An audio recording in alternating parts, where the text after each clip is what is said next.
Hello दोस्तों, आज हम लोग कक्षा 10 गणित का नया सिलेबस का अध्ययन करेंगे। कक्षा 10 गणित के नए सिलेबस में आपको क्या क्या पढ़ना है। कक्षा 10 में जो है हमें गणित में क्या क्या पढ़ना है। हमारा जो कक्षा 10 गणित का नया पाठ्यक्रम है, इसके अनुसार हमें गणित में कितने चैप्टर पढ़ने हैं, कितने यूनिट पढ़ना है और कितना क्वेश्चन आएगा। गणित का यहाँ से 70 नंबर का क्वेश्चन इस सिलेबस से हमारा बनता है। माध्यमिक शिक्षा परिषद उत्तर प्रदेश द्वारा निर्धारित नवीन पाठ्यक्रम गणित कक्षा 10 का ये जो है हमारा सिलेबस है गणित का, जो है जो कि माध्यमिक शिक्षा उत्तर प्रदेश द्वारा निर्धारित किया गया। गणित कक्षा 10 गणित में हमें जो है कुल मिलाकर जो है 14 अध्याय को पढ़ना है, 14 एक्सरसाइज को पढ़ना है। इसमें फर्स्ट एक्सरसाइज है इकाई 1 संख्या पद्धति फर्स्ट जो है यूनिट हमारा है। फर्स्ट इस यूनिट में हमें पढ़ना है संख्या पद्धति, नंबर सिस्टम इंग्लिश में कहते हैं इसको, नंबर सिस्टम। इसमें हमें नंबरों की जानकारी होनी चाहिए, जिसमें हमारा प्रथम चैप्टर है, फर्स्ट चैप्टर वास्तविक संख्याएं, रियल नंबर्स। रियल नंबर्स, वास्तविक संख्याएं। वास्तविक संख्याएं हमारा पहला चैप्टर है। इसमें हमें पढ़ना है अंक गणित की आधारभूत प्रमेय। अंक गणित की आधारभूत प्रमेय जो है अंक गणित की जो है इंपॉर्टेंट प्रमेय है, जिसमें हम पढ़ते हैं कि प्रत्येक भाज्य संख्या को अभाज्य गुणनखंडों के रूप में व्यक्त किया जा सकता है। प्रत्येक भाज्य संख्या को उनके अभाज्य गुणनखंडों के रूप में व्यक्त किया जा सकता है। इस प्रमेय को पढ़ना है, साथ में इसका उदाहरण पढ़ना है। इसके साथ साथ वास्तविक संख्याओं में हमें जो है अपरिमेय संख्याओं का भी अध्ययन करना है।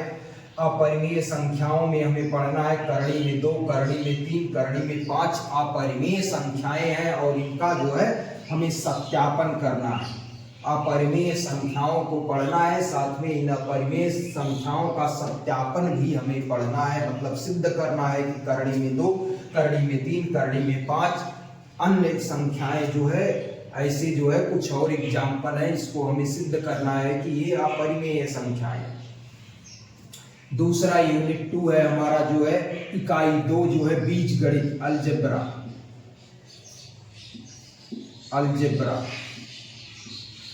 इसमें हमें पढ़ना है अलजेब्रा। बीजगणित में हमें दूसरा लेसन पढ़ना है एक्सरसाइज 2 बहुपद। बहुपद में हमें पढ़ना है जिसको इंग्लिश में कहते हैं पॉलिनोमियल। पॉलिनोमियल हमें पढ़ना है। बहुपद के शून्यांक। बहुपद में पहला एक्सरसाइज हमें पढ़ना है बहुपद के शून्यांक। बहुपद के कितने शून्यांक हैं, द्विघात बहुपदों के गुणांकों और शून्यांकों के बीच संबंध पढ़ना है। बहुपद के शून्यांक पढ़ना है। जीरोज ऑफ द पॉलिनोमियल के जीरोज ज्ञात करना है। साथ में द्विघात बहुपद के गुणांकों और शून्यांकों के बीच संबंध की जांच करना। गुणांकों और शून्यांकों के बीच संबंध के कुछ फार्मूले हैं, उसको हमें पढ़ना है, साथ में उसकी जांच करना। लेसन 3 है हमारा 2 चर वाले रैखिक समीकरण, जैसे ax धन by धन c जो है देखिए 2 चर वाले रैखिक समीकरण है। इसका हमें क्या पढ़ना है, 2 चर वाले रैखिक समीकरणों को हल करने की विधियां पढ़ना। इसका ग्राफीय निरूपण भी पढ़ना है। तो 2 चर वाले रैखिक समीकरण को हल करने की विधियां, इसको हल करने की 3 विधियां हैं, प्रतिस्थापन विधि, विलोपन विधि, वज्र गुणनखंड विधि। लेकिन वज्र गुणन विधि आपके सिलेबस में नहीं है। आपको सिर्फ 2 विधियां पढ़ना, प्रतिस्थापन विधि और विलोपन विधि। वज्र गुणन विधि इस समय आपके सिलेबस से कटा हुआ है। पहले आपको रैखिक समीकरणों के हल में 2 समीकरण आपको 2 विधियां आपको पढ़ना, प्रतिस्थापन विधि, विलोपन विधि। एक्सरसाइज आपका 4 है द्विघात समीकरण, क्वाड्रेटिक इक्वेशन। क्वाड्रेटिक इक्वेशन इसको इंग्लिश में कहते हैं मानक द्विघात समीकरण, standard quadratic equation. ax square धन bx धन c बराबर 0, मानक द्विघात समीकरण ax स्क्वायर धन bx धन c बराबर 0, जिसमें a is not equal to 0 होता है, क्योंकि a बराबर 0 कर देते हैं तो ये द्विघात समीकरण रह ही नहीं जाएगा, ये जो है एक घात समीकरण हो जाएगा। तो ax स्क्वायर धन bx धन c इसको हमें पढ़ना है, साथ में द्विघात समीकरणों के मूलों का अध्ययन करना है, इनके सूत्रों का अध्ययन करना है। द्विघात समीकरण में हमें पढ़ना है श्रीधराचार्य सूत्र से जो है द्विघात समीकरण को हल करना, सूत्रों द्वारा यही लिखा है, और इसके मूल निकालना। मूलों जो मूल हम निकालते हैं उसमें हमें क्या पढ़ना है, वास्तविक और काल्पनिक तथा समान मूल होते हैं। तो हमें सिर्फ वास्तविक और समान वास्तविक मूलों को पढ़ना है। इसमें जो है हमें जो है वास्तविक मूलों को ही सिर्फ पढ़ना है। द्विघात समीकरण के मूल वास्तविक और काल्पनिक हो सकते हैं, तो जो है हमें सिर्फ वास्तविक मूलों का ही अध्ययन करना है, उसको पढ़ना है, और इसका गुणनखंड विधि द्वारा भी द्विघात समीकरण को हल करना भी पढ़ना है। द्विघात समीकरण का विविधकर निकालना, d जिसको विविधकर कहते हैं, तो द्विघात समीकरण d बराबर b स्क्वायर माइनस 4ac, द्विघात समीकरण का विविधकर निकालना भी हमें पढ़ना है। मूलों की प्रकृति पढ़ना है कि मूल कैसे हैं, वास्तविक है कि काल्पनिक है, उनके बीच संबंध पढ़ना है। मूलों का योगफल, मूलों का गुणनफल, इनके बीच हमें संबंध पढ़ना है। द्विघात समीकरण के दिन प्रतिदिन अनुप्रयोग, हमारे दैनिक जीवन में द्विघात समीकरण के क्या अनुप्रयोग हैं, इन पर आधारित हमें इबारती प्रश्न भी पढ़ने हैं। 5वां लेसन हमारा है समांतर श्रेणी, अरिथमेटिक प्रोग्रेशन। अरिथमेटिक प्रोग्रेशन या अरिथमेटिक प्रोग्रेशन। समांतर श्रेणी में हमें क्या पढ़ना है, समांतर श्रेणी में हमें श्रेणी का n वां पद, जैसे n वां पद का मतलब किसी से कोई श्रेणी दिया रहेगा तो उसमें आपको पूछेगा श्रेणी का 5वां पद निकालिए, 10वां पद निकालिए, 100वां पद निकालिए, 1000वां पद निकालिए, तो श्रेणी का n वां पद। और आपको पूछेगा प्रारंभ से n पदों का योगफल ज्ञात कीजिए, श्रेणी के n पदों का योगफल ज्ञात कीजिए। एक श्रेणी दिया रहेगा समांतर श्रेणी, और उसको आपसे पूछेगा कि इसके n पदों का योगफल निकालिए, प्रारंभ से 10 पदों का योगफल निकालिए, 10 पदों का योगफल निकालिए, ऐसा पूछेगा क्वेश्चन। और सामान्य दैनिक जीवन में इसका उपयोग क्या है, इस पर आधारित हमको कुछ प्रश्न भी मिलेंगे। इस पर हमें जो है वर्ड प्रॉब्लम के कुछ जो है शब्दों में जो क्वेश्चन होते हैं, सामान्य जीवन में इनका जो प्रयोग होता है, उस पर आधारित कुछ प्रश्न मिलेंगे। इसके बाद हमारा इकाई 3 है, यूनिट 3, जिसमें हमको पढ़ना है निर्देशांक ज्यामिति, कोऑर्डिनेट ज्योमेट्री, यूक्लिड ज्योमेट्री जिसको कहते हैं। रेखा, लाइन, रेखा में हमें द्विविमीय आकृति पढ़ना है, जिसमें हमें पढ़ना है निर्देशांक ज्यामिति की अवधारणा। निर्देशांक ज्यामिति की अवधारणा, इसमें क्या क्या आते हैं, रेखा, कोण आपको पढ़ना है। रेखा कितने प्रकार की होती है, कोण कितने प्रकार के होते हैं, ये सब आपको पढ़ना है। रैखिक समीकरणों के ग्राफ पढ़ना है, रैखिक समीकरणों के इसमें ग्राफ भी आपको पढ़ना है। दूरी सूत्र का भी पढ़ना है, दो बिंदुओं के बीच की दूरी इस सूत्र से निकालते हैं, इसको भी पढ़ना है, दो बिंदुओं के बीच की दूरी निकालने का सूत्र। साथ में रेखाओं का विभाजन जो है पढ़ना है। रेखाओं का विभाजन 2 प्रकार से होता है, आंतरिक विभाजन और बाह्यतः विभाजन। तो हमें क्या पढ़ना है, आंतरिक विभाजन ही सिर्फ पढ़ना है। विभाजन सूत्र में सिर्फ हमें आंतरिक विभाजन का सूत्र पढ़ना है, साथ ही उस पर आधारित क्वेश्चन पढ़ने हैं। इसके बाद हमारा है अगला एक्सरसाइज इकाई 4 में यूनिट 4 में ज्योमेट्री, जिसमें हमको पढ़ना है त्रिभुज के कोण परिभाषा, और मेन रूप से हमें पढ़ना है ये सब तो हम लोगों का बेस था कि त्रिभुज कितने प्रकार के होते हैं, त्रिभुज की परिभाषा, यही सब तो बेस है। बहुविकल्पी में आ सकता है, लेकिन हमारा मेन है जो है कि त्रिभुज में हमने कक्षा 9 में पढ़ा था सर्वांग समता, त्रिभुजों की सर्वांग समता की कसौटियां। उसी में हमें पढ़ना है त्रिभुजों की समरूपता की कसौटी। तो कक्षा 9 में हम लोग पढ़ चुके हैं त्रिभुजों की सर्वांग समता। कक्षा 10 में हमारे सिलेबस में है समरूप त्रिभुजों, त्रिभुज की परिभाषा, उदाहरण प्रति उदाहरण। समरूप त्रिभुजों की हमें क्या पढ़ना है, परिभाषा पढ़ना है, उदाहरण, उस पर आधारित प्रश्न पर उदाहरण पढ़ना है, साथ में उस पर आधारित प्रश्न भी पढ़ना है। समरूप त्रिभुजों से आधारित हमें थेल्स की प्रमेय पढ़ना है, जो कि बहुत ही इंपॉर्टेंट है, जिस पर आधारित प्रश्न भी हमें पढ़ना है।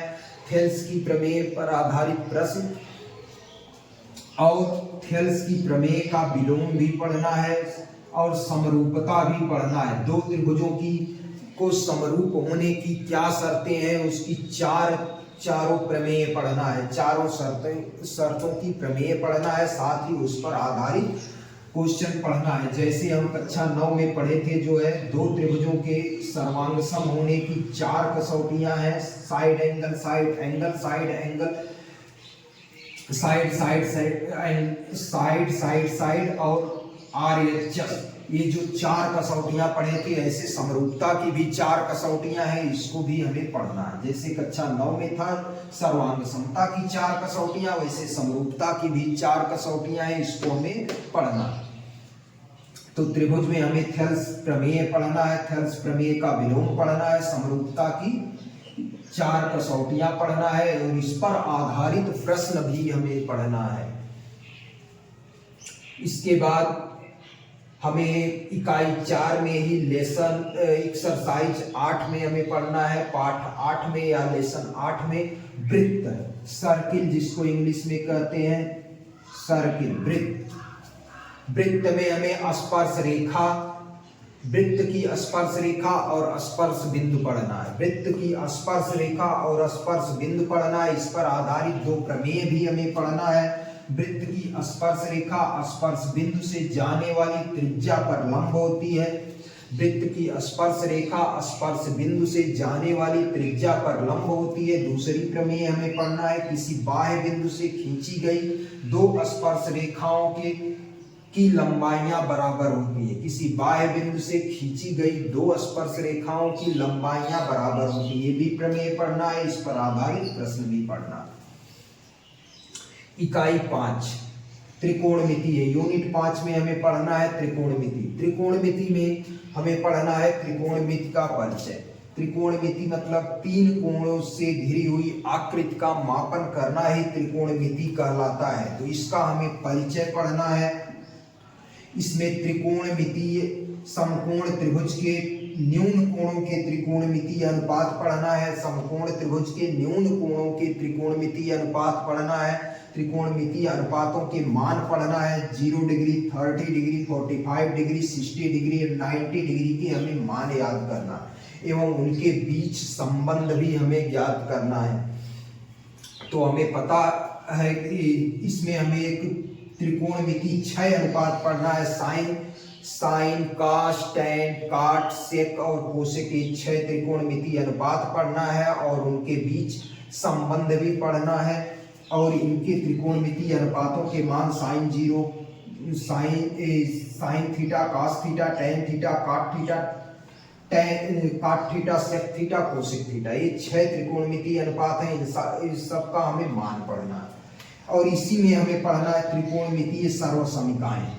त्रिकोणमितीय सर्वसमीकाएं जो है, जो हमारा फार्मूला है, sine square theta plus cos square theta बराबर 1 प्लस टैन स्क्वायर थीटा बराबर sec square theta, 1 plus cot square theta बराबर कोसेक स्क्वायर थीटा। ये जो त्रिकोणमितीय सर्वसमीकाएं हैं, इनका मान, इनका सूत्र पढ़ना है और उन पर आधारित जो है प्रश्न भी हमें करना है। साथ ही इनके वही जो है इनके उन अनुप्रयोग में लिखा हुआ है, मतलब इन पर आधारित हमें प्रश्न भी करना है।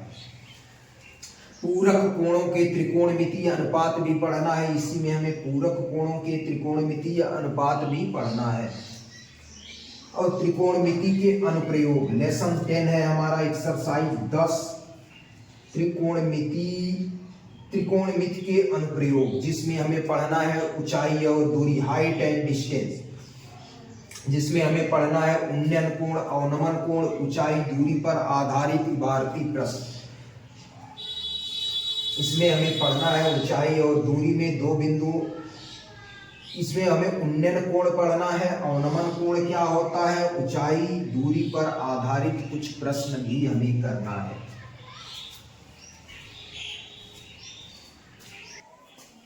नेक्स्ट यूनिट हमें पढ़ना है इकाई 6 में हमें पढ़ना है मेंसुरेशन।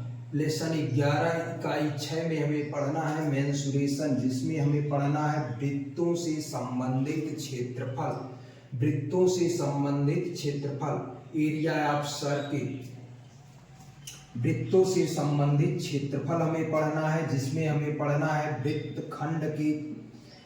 के त्रिज्यखंड, लघु त्रिज्यखंड, दीर्घ त्रिज्यखंड के क्षेत्रफल निकालना हमें पढ़ना है। ऐसे वृत्तखंड का क्षेत्रफल हमें निकालना पढ़ना है। इसमें भी हमें दो पढ़ना है, लघु वृत्तखंड और दीर्घ वृत्तखंड, लघु वृत्तखंड और दीर्घ वृत्तखंड, इन दोनों का क्षेत्रफल पढ़ना है। तो इसमें वृत्तों से संबंधित क्षेत्रफल में हमें पढ़ना है वृत्त का त्रिज्यखंड, लघु वृत्तखंड का त्रिज्यखंड आ सकता है, दीर्घ वृत्तखंड का दीर्घ त्रिज्यखंड का क्षेत्रफल आ सकता है। साथ में हमें वृत्तखंड का क्षेत्रफल में लघु वृत्तखंड का क्षेत्रफल, दीर्घ वृत्तखंड का क्षेत्रफल पढ़ना है। इसके बाद इसी यूनिट में हमें पढ़ना है लेसन 12 में, एक्सरसाइज 12 में पृष्ठीय क्षेत्रफल और आयतन। तो पृष्ठीय क्षेत्रफल और आयतन कक्षा 9 में भी पढ़े हैं। घन, घनाभ, गोला, अर्धगोला, लंब वृत्तीय बेलन, शंकु, शंकुचिन्ह।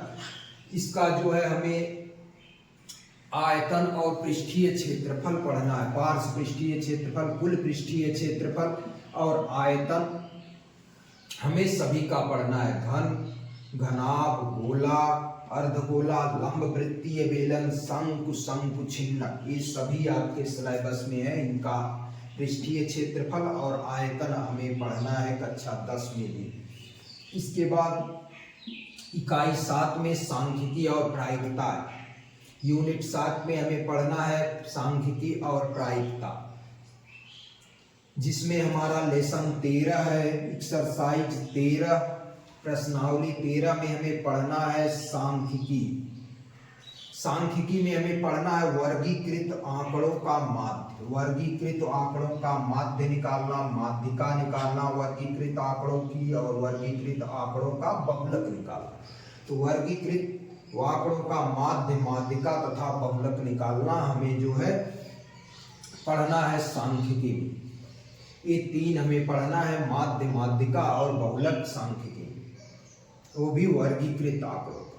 इसके बाद लास्ट लेसन एक्सरसाइज है हमारा एक्सरसाइज 14, प्रश्नावली 14। अंतिम पाठ में हमें पढ़ना है प्रायिकता, प्रोबेबिलिटी।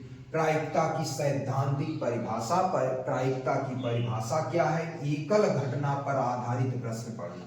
सिर्फ एक घटना हो रही हो तो जो है उसकी प्रायिकता क्या होगी, इस पर आधारित हमें एकल घटना पर आधारित प्रश्न पढ़ना है और उससे प्रायिकता की परिभाषा पढ़ना। ये है हमारा यूपी बोर्ड कक्षा 10 माध्यमिक शिक्षा परिषद उत्तर प्रदेश द्वारा निर्धारित पाठ्यक्रम है, जो कि हमें यूपी बोर्ड हो या सीबीएसई दोनों में यही पढ़ना है। सिर्फ जो है हिंदी और इंग्लिश का अंतर।